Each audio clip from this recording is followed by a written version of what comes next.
Hello dear students, how are you all? Welcome back to the session of class 12th chemistry subject. Dear students, today we will discuss about the 5 marks questions from your chapter D and F block elements. Okay, yesterday we covered the 5 marks question from the chapter that was haloalkane and haloarenes. तो आज हम करेंगे D block and F block elements के question जो कि 5 marks के question है और ये इंपॉर्टेंट है। तो इसमें जो फर्स्ट क्वेश्चन आपकी स्क्रीन के ऊपर फ्लैश हो रहा है, this is what are transition element and would you classify zinc cadmium and mercury as transition element, give reason for your answer. तो इसका आंसर बच्चों ट्रांजिशन एलिमेंट वो एलिमेंट है जिनमें डी सबशेल के इलेक्ट्रॉन्स जो है पार्शियली फिल्ड होते हैं इन देयर एलिमेंटल स्टेट और in their commonly occurring oxidation state. तो अगर जिंक कैडमियम मरकरी की बात करते हैं तो इसकी इलेक्ट्रॉनिक कन्फिगरेशन एलिमेंटल स्टेट में रहती है S2, जनरल फार्मूला में लिख रहा हूँ NS2n-D, यहाँ पे क्या है 10। और अगर कॉमन ऑक्सीडेशन स्टेट की बात करेंगे n-1 D10 सिस्टम रहता है जिसमें क्या है फुली फिल्ड ऑर्बिटल आ गए। इसका मतलब ये ट्रांजिशन एलिमेंट नहीं है, लेकिन क्योंकि डेफिनेशन है पार्शियली, ओके, लेकिन ये कैडमियम जिंक और मरकरी को इलेक्ट्रॉनिक कन्फिगरेशन क्योंकि इसे मैच करती है डी ब्लॉक से, तो डी ब्लॉक में रख दिया जाता है। उसके बाद नेक्स्ट क्वेश्चन है what are the characteristics of the transition element. तो बच्चों इसके कैरेक्टरिस्टिक्स क्या है? ये टिपिकल मेटल हैं, वेरिएबल ऑक्सीडेशन स्टेट शो करते हैं, +2 इसकी कॉमन ऑक्सीडेशन स्टेट है, जनरली कलर्ड कंपाउंड है, कॉम्प्लेक्स फॉर्म में करते हैं, कोऑर्डिनेशन कंपाउंड आपने पढ़ा है। तो और पैरामैग्नेटिक कैरेक्टर शो करते हैं, मेल्टिंग बॉइलिंग पॉइंट इनके ज़्यादातर हाई होते हैं, इलेक्ट्रो पॉजिटिव नेचर रहती है, अलॉय बनाते हैं और जनरली इनके जो एलिमेंट्स हैं वो कैटालिस्ट की तरह बिहेव करते हैं। अगर आपको ये आ गया तो मतलब सारा ही चैप्टर आ गया, ठीक है। तो उसके बाद एक क्वेश्चन है in what way the electronic configuration of transition element differ from the representative elements. तो इसमें बच्चों क्या है, जो वैलेंस शेल के इलेक्ट्रॉन है वो आउटर मोस्ट शेल में रहते हैं, ठीक है, और प्रेजेंट रहते हैं, लेकिन ट्रांजिशन एलिमेंट में वैलेंस इलेक्ट्रॉन जो है आउटर मोस्ट शेल में भी होते हैं as well as D orbital of penultimate shell, ठीक है, एक शेल आगे, यानी कि आप लिखते हो n-1d, ठीक है। ऐसे आप यहाँ पे जो है शेल लिखते हो, इसकी इलेक्ट्रॉनिक कन्फिगरेशन जो है हम लिखते हैं क्योंकि आगे ns np और n जो आगे वाला है, ठीक है, 4d यहाँ पे ऑर्बिटल, जैसे कि 3d आगे होगा ही होगा ना, साथ में 4d भी यहाँ पे रहेगा, ये पेनल्टीमेट शेल होती है, ओके। उसके बाद नेक्स्ट है why the copper is consider as transition element. इसका आंसर अभी बता दिया आपको कि कॉपर जो है इसको ट्रांजिशन एलिमेंट इसलिए बोलेंगे क्योंकि कॉपर के केस में कॉपर है बच्चों, जो मोस्ट कॉमन ऑक्सीडेशन स्टेट है वो रहती है बच्चों कॉपर 2 पॉजिटिव, ठीक है। तो कॉपर 2 पॉजिटिव 3d9 सिस्टम रहता है, पार्शियली फिल्ड हो गया, इसलिए इसके बाद कलर्ड कंपाउंड कलर्ड भी है, सेकेंडली ये ट्रांजिशन एलिमेंट कंसीडर करते हैं हम, ठीक है। आगे on what ground you can say scandium is transition element is but zinc is not. Again बच्चों देखिए स्कैंडियम जो है 3 पॉजिटिव भी एग्जिस्ट करता है, जो कि 3d कितना है 1 सिस्टम रहेगा, ठीक है, क्योंकि स्कैंडियम का एटॉमिक नंबर कितना है 21 होता है। तो ये आ गया आर्गन, साथ में आएगा 3d, ठीक है, 4s कितना आएगा 2, 3d कितना आ जाएगा देखिए 18, तो ये 1 आ गया। अगर इसकी ऑक्सीडेशन स्टेट हम बात करें +2 की, ठीक है, +2 ऑक्सीडेशन स्टेट यहाँ पे है, लेकिन +2 +3 ऑक्सीडेशन स्टेट है अगर, तो ये 3d जीरो सिस्टम बन जाएगा, लेकिन इसकी एलिमेंटल स्टेट में अनपेड इलेक्ट्रॉन यहाँ पे हैं, इसीलिए हम इसको क्या बोलेंगे कि ये भी एक ट्रांजिशन एलिमेंट है, ठीक है। यहाँ पे आप इलेक्ट्रॉनिक कन्फिगरेशन देख सकते हो, जिंक की एलिमेंटल स्टेट में इलेक्ट्रॉनिक कन्फिगरेशन में सारे फील्ड है, ठीक है, फील्ड इलेक्ट्रॉन्स हैं, इसीलिए फील्ड ऑर्बिटल है, इसलिए ये ट्रांजिशन एलिमेंट नहीं है।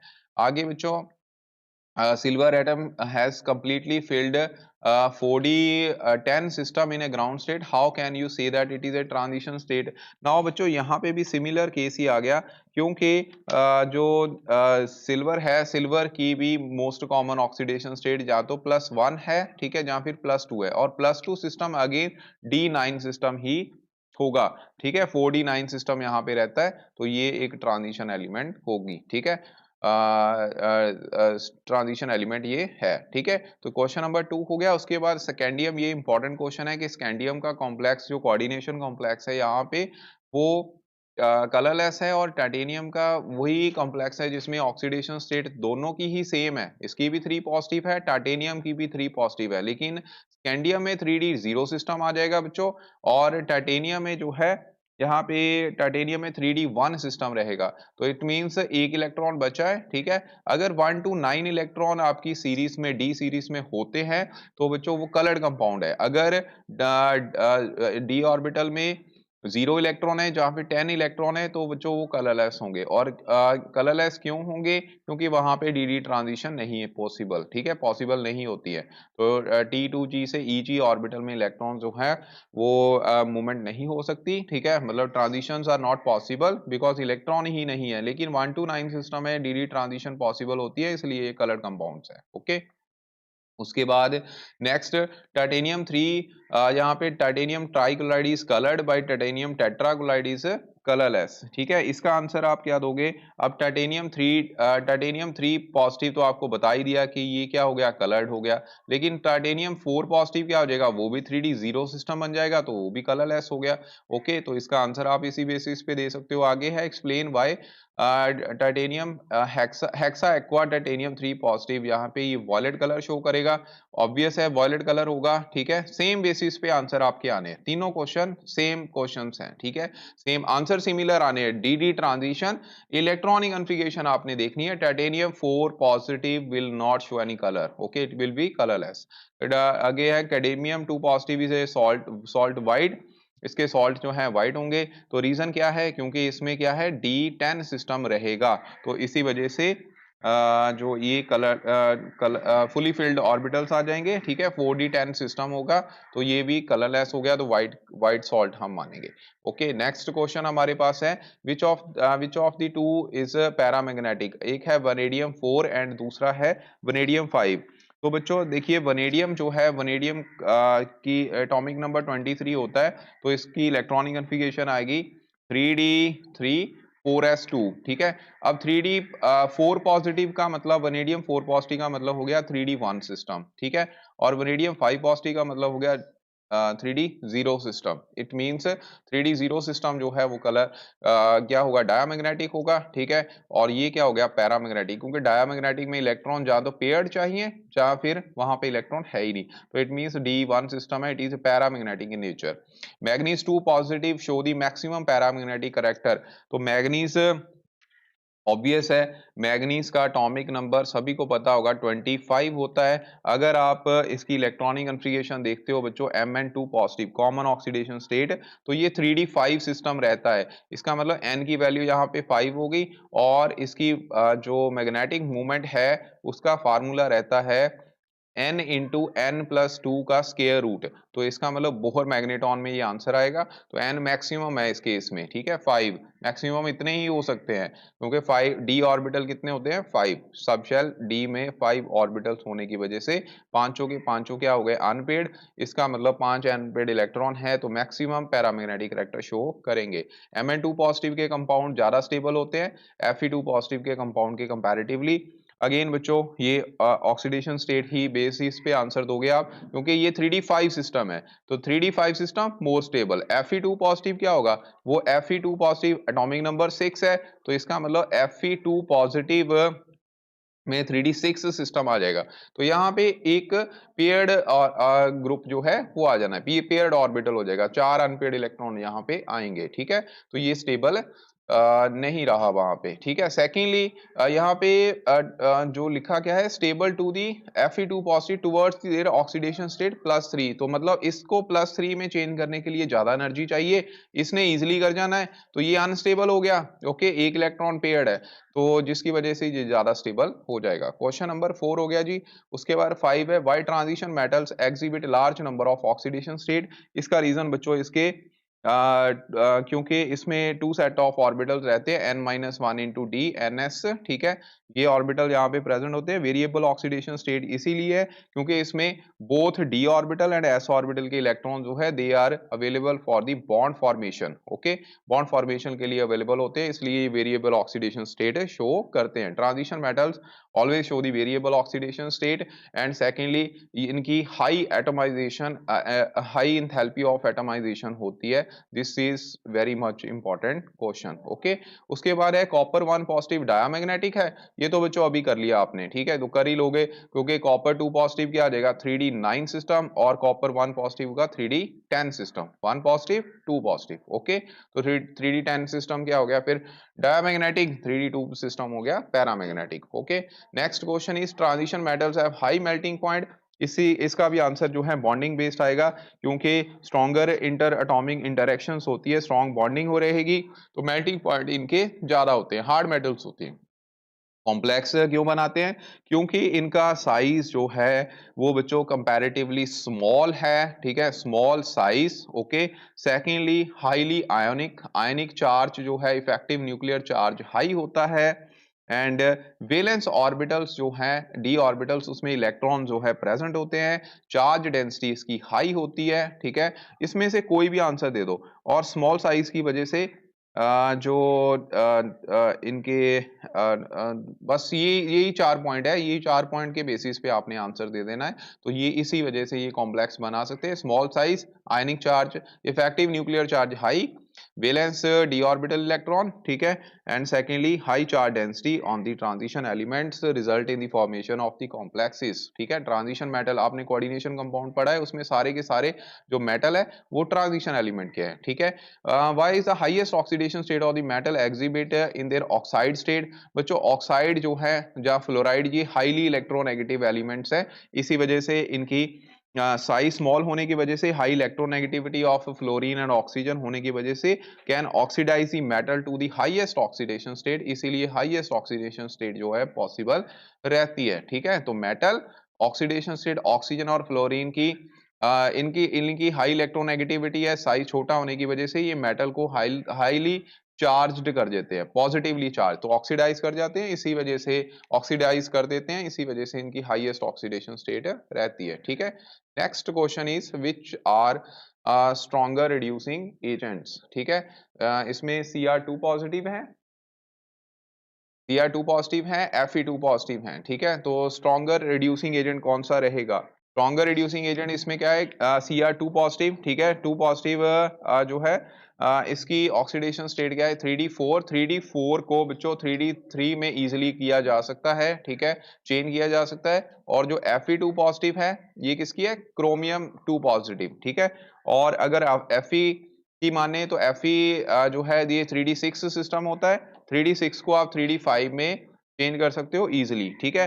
तो मीडियम में जो 3D3 सिस्टम है, 3 सिस्टम जो है 3D3 सिस्टम एक्वस मीडियम में ये ज्यादा स्टेबल रहेगा as compare to the 3D5 system, ठीक है। दिस इज बिकॉज जो 3D है ये आपको पता है कि यहाँ पे ऑर्बिटल T2G रहते हैं, ठीक है, T2G ऑर्बिटल में 3 इलेक्ट्रॉन नीचे आ गए तो तीनों इलेक्ट्रॉन हाफ फिल्ड हो जाएंगे, सिमेट्रिकल स्ट्रक्चर हो जाएगी, तो इसकी एक्स्ट्रा स्टेबिलिटी रहेगी। यहाँ पे आंसर ये आएगा कि ये एक्स्ट्रा स्टेबल हो गया, ठीक है, एक्स्ट्रा स्टेबल है, तो यहाँ पे Cr2 positive stronger reducing agent होगा, ना कि Fe2 पॉजिटिव। ओके, ये याद रखना है, क्योंकि इसका 3D2 पॉजिटिव 3D6 सिस्टम बना जो कि एक इलेक्ट्रॉन लॉस करके 3D5 बना देगा, 3D4 जो है ये एक इलेक्ट्रॉन लॉस करके 3D3 बनाएगा जो कि ज्यादा स्टेबल है comparative to 3D5 system, because इसमें अगर हम इसके ऑर्बिटल्स की डिस्ट्रीब्यूशन कर दे T2G एंड EG में क्रिस्टल फील्ड स्टेबलाइजेशन एनर्जी के अकॉर्डिंगली, क्रिस्टल फील्ड थ्योरी के अकॉर्डिंगली, ठीक है, तो ये बच्चों फिर ज्यादा स्टेबल रहेगा, ठीक है। तो stronger reducing agent Cr2 positive है। आगे zinc, cadmium, mercury are soft, low melting point, reason इसमें फुली फिल्ड इलेक्ट्रॉन्स है। D1 configuration is very unstable, क्योंकि इसमें D1 सिस्टम में क्या है टेंडेंसी टू लूज 1 इलेक्ट्रॉन ही है, तो एक इलेक्ट्रॉन को इजिली रिड्यूस वहां पे रिमूव किया जा सकता है, इसलिए ये हाईली अनस्टेबल है, ठीक है, ये इजिली लॉस कर सकता है। लेंथेनाइड आपको पता है क्या होते हैं? लेंथेनाइड जिनमें लास्ट इलेक्ट्रॉन 4f ऑर्बिटल में एंटर करता है, ठीक है। लेंथेनाइड लेंथेनियम और हाफनियम के इन बिटवीन लाई करता है, इनको हम इनर ट्रांजिशन एलिमेंट्स बोलते हैं, ठीक है, क्योंकि जो lanthanum, both lanthanum and hafnium है ये डी ब्लॉक एलिमेंट्स हैं, ट्रांजिशन मेटल्स हैं, ठीक है। तो lanthanides have the transition metals of D block element on the both side, therefore they are called as, यहाँ पे रहेंगे F block, ठीक है, तो इसीलिए इनको बोलते हैं inner transition elements। What are the different oxidation state exhibit the lanthanide? lanthanide most common oxidation state याद रखना इसकी +3 होती है, ठीक है, जैसे ला लेंथेरियम हाइड्रोक्साइड टू लुटोनियम हाइड्रोक्साइड, ये आपने याद आपको पता होगा, ठीक है। इसमें ज़्यादा बेसिक ये भी क्वेश्चन आता है, वो आगे जाके अभी हम करेंगे। बाकी अपार्ट फ्रॉम इट ये +2 +4 ऑक्सीडेशन स्टेट भी शो कर देते हैं, और समटाइम्स इनकी ऑक्सीडेशन स्टेट बस ये +2 और +4 जो है शो करते हैं, जैसे europium and cerium, cerium 4 positive, europium 2 positive. Okay, उसके बाद नेक्स्ट क्वेश्चन है व्हाट इज लैंथेनाइड कॉन्ट्रैक्शन। बच्चों लैंथेनाइड कॉन्ट्रैक्शन क्या होती है, आपको पता है जैसे जैसे एटॉमिक नंबर जो है इंक्रीज करेगा लैंथेनाइड सीरीज में, जो progressive there will be progressive decrease in the atomic as well as ionic radii of trivalent ion से, यानी कि अगर आप 3 पॉजिटिव लेंथेनियम 3 पॉजिटिव तो ल्यूटेनियम 3 पॉजिटिव की बात करें तो इसमें प्रोग्रेसिव डिक्रीज रहती है एटॉमिक साइज की, जैसे जैसे आप सीरीज से आगे ला से लू तक बढ़ते हो, ठीक है। तो रेगुलर डिक्रीज जो एटॉमिक रेडियाई में रहती है with increase in atomic number, इसको हम लेंथेनाइड कॉन्ट्रैक्शन बोल देते हैं। और लेंथेनाइड कॉन्ट्रैक्शन से बच्चों इसका साइज जो है वो स्मॉलर है, ठीक है, स्मॉलर हो जाता है, और इसका साइज जो है लिटिल बिट ग्रेटर होता है, ज्यादा होता है, ठीक है। तो एज वी मूव फ्रॉम ला से लू, ठीक है, the covalent character of hydroxide also increases, ठीक है, and hence the basic strength decrease. यहाँ पे बेसिक स्ट्रेंथ जो है, क्योंकि साइज स्मॉलर हो जाएगा तो बेसिक स्ट्रेंथ कम हो जाएगी, मतलब ये जो है मोर बेसिक है, और ये क्या होगा फिर लेस बेसिक होगा, ठीक है। जिरकोनियम और हॉफनियम की प्रॉपर्टी सेम क्यों होती है, क्योंकि दोनों के दोनों फोर्थ ग्रुप में बिलोंग करते हैं, ठीक है, और सिमिलर इलेक्ट्रॉनिक कॉन्फ़िगरेशन है, सिमिलर केमिकल प्रॉपर्टीज इनकी रहती है। तो due to lanthanide contraction they have similar atomic radii and hence similar physical properties. Okay, उसके बाद बच्चों कुछ इंपॉर्टेंट क्वेश्चन आपको मैं दिखा देता हूं लेंथेनाइड। इसमें ये क्वेश्चन बहुत इंपॉर्टेंट है, केमिस्ट्री जो है लेंथेनाइड की सभी की सेम होती है। रीजन क्या रहता है, क्योंकि ये जो ये क्या है मतलब कि इनके एटॉमिक साइज जो है ऑलमोस्ट सिमिलर रहता है, ठीक है। उसके बाद आयोनाइजेशन एंथैल्पी जो है 5d की मोर रहेगी 3d 5 से। रीजन क्या रहेगा, क्योंकि ये 4f ऑर्बिटल्स हैं, ठीक है, d ऑर्बिटल्स में, उसमें 4f ऑर्बिटल का पुअर शील्डिंग इफेक्ट रहता है, ठीक है। तो पुअर शील्डिंग इफेक्ट होने की वजह से लेंथेनाइड कॉन्ट्रैक्शन वहां पे रहेगी, तो आयोनाइजेशन एंथैल्पी भी जो है उनकी फिर ज्यादा हो जाएगी, ठीक है। ट्रांजिशन एलिमेंट इंटरस्टिशियल कंपाउंड बनाते हैं, क्योंकि इनमें क्या है, जैसे ही आप ऐसे कंपाउंड बनाओगे, इनमें जो बच्चों मान लो ये क्रिस्टल है, टाइटेनियम का क्रिस्टल है, इसमें ये क्या है, यहाँ पे गैप रह जाता है, तो स्मॉलर एटम्स जो है ट्रैप कर सकते हैं, इसलिए इसको इंटरस्टिशियल कंपाउंड्स जो है हम बोलेंगे, जो बना सकते हैं ये, ठीक है। इंटरस्टिशियल कंपाउंड्स लाइक हाइड्रोजन हो गया, बोरॉन हो गया, कार्बन हो गया, वो इंटरस्टिशियल पोजीशन पे जाके वहां पे रह सकते हैं, ठीक है। This is very much important question, why transition metals alloy and other transition elements alloys क्यों बनाते हैं। तो अलॉयज बच्चों इनका क्योंकि सिमिलर साइज है, ठीक है, इसी वजह से इनकी प्रॉपर्टीज जो है वो ऑलमोस्ट सेम रहती हैं। सिमिलर साइज होने की वजह से मिक्सिंग प्रॉपर हो जाती है, ट्रांजिशन एलिमेंट जो है वो वहां पे इफेक्टिव एटॉमिक साइज सिमिलर होने की वजह से प्रॉपर मिक्सिंग होती है, यूनिफॉर्म मिक्सचर बनता है, तो उसको अलॉय बोल देते हैं। और इसके कंपाउंड कैटालिस्ट है, हमने कर लिया। Coloured compound D transition, unpaired electrons है। पोटेशियम डाइक्रोमेट की प्रेपरेशन है बच्चों, ये वैसे सिलेबस में नहीं है, लेकिन क्या बता आपको आ जाए तो क्रोमाइट और सोडियम कार्बोनेट के साथ आप इसको रिएक्ट करवाओगे ऑक्सीजन की प्रेजेंस में। पहले ये सोडियम क्रोमेट बनाएगा, सोडियम क्रोमेट को आप फर्दर सल्फ्यूरिक एसिड के साथ रिएक्ट करवाओगे। इसका मैं जो आंसर है वो डिस्क्रिप्शन बॉक्स में बच्चों प्रॉपर डाल दूंगा कि लिखने कैसे हैं। और उसके बाद आपने इसको KCl के साथ रिएक्ट करवा देना है, तो पोटाशियम K2Cr2O7 जो है वो बन जाएगा, ठीक है। तो मेथड ऑफ प्रेपरेशन हो गया, और की प्रॉपर्टीज क्या है। ये प्रॉपर्टी ऑरेंज रेड का कॉम्प्लेक्स होता है, सॉल्युबल बच्चों पानी में मॉडरेटली सॉल्युबल है, और हॉट वाटर में रेडली सॉल्युबल है। एक्शन ऑफ हीट, अगर पोटाशियम डाइक्रोमेट को आप हीट करते हो तो हीट करने से क्या हो जाएगा, ये सोडियम क्रोमेट में पोटाशियम क्रोमेट में चेंज कर जाता है, ओके। और उसके बाद explain how the solution depend upon the pH value. यहाँ पे जो कलर ऑफ द सॉल्यूशन, ठीक है, कलर जो है वो पीएच वैल्यू पे डिपेंड करता है। जो ये क्रोमेट है, ठीक है, क्रोमेट Cr2 पॉजिटिव, ये वाला CrO और 2 पॉजिटिव एसिडिक मीडियम में ये येलो कलर शो करता है, ओके। और इसी तरीके से अगर आप उसको दोबारा चेंज कर देते हो तो मतलब एसिडिक मीडियम में ये हाइड्रोजन क्रोमेट बना देगा, ठीक है, हाइड्रोजन क्रोमेट। और आगे फर्दर अगर आप ऐसे डालते हो तो ये डाइक्रोमेट में चेंज कर जाता है, जिसका ऑरेंज कलर होता है। तो पीएच वैल्यू पे डिपेंड करता है। वेरी इंपॉर्टेंट क्वेश्चन, ठीक है।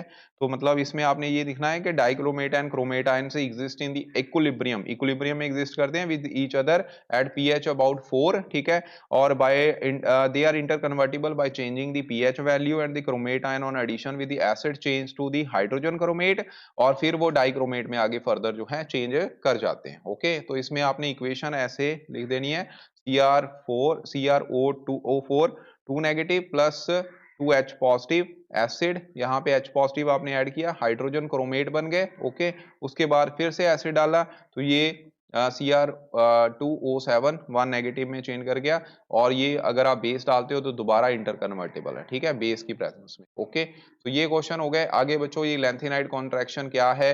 Poor shielding effect of the 4f orbital, जिसकी वजह से जो न्यूक्लियर इफेक्टिव न्यूक्लियर चार्ज है इंक्रीज कर जाता है। Outermost electron get directed towards the nucleus, जिसकी वजह से साइज जो है वो क्या कर जाता है, डिक्रीज कर जाता है। इसको हम लेंथेनाइड कॉन्ट्रैक्शन बोलते हैं। ओके, और कंसिक्वेंसेस इसके क्या है? एक तो इनकी केमिस्ट्री सिमिलर हो गई, ठीक है, साइज सिमिलर हो जाता है। सेकेंडली लेंथेनाइड कॉन्ट्रैक्शन की वजह से आयनिक साइज जो है, आयनिक चेंज वो बहुत स्मॉल होती है। और बच्चों इसके साथ लेंथेनाइड का जो साइज आयोन्स का है वो भी डिक्रीज करता है, ला से लू, जिसकी वजह से जो बेसिक करेक्टर है लिथियम हाइड्रोक्साइड का ज्यादा होता है, ल्यूटोनियम हाइड्रोक्साइड का कम होता है, ठीक है। आगे इसकी सिमिलरिटीज है एक्टिनाइड और लेंथेनाइड में। आगे बच्चे इसके डिफरेंसेस है, ठीक है। फिर इसकी स्ट्रक्चर आ जाएगी, ये आप लोगों ने खुद करने हैं क्वेश्चन, ठीक है। Chemistry of all lanthanide is quite similar, ये हमने ऑलरेडी कर रखा है क्वेश्चन, ठीक है। आगे बच्चों इसके कैरेक्टरिस्टिक है magnetic character and oxidation state, तो ये आपके बच्चों क्वेश्चंस होंगे, ठीक है। बाकी एक दो क्वेश्चन और होंगे, वो आपने अपने लेवल पे कर लेने हैं। These are the most important questions. Thank you very much, इनको बच्चों आप लोगों ने कर लेना है। Thank you ji, bye bye.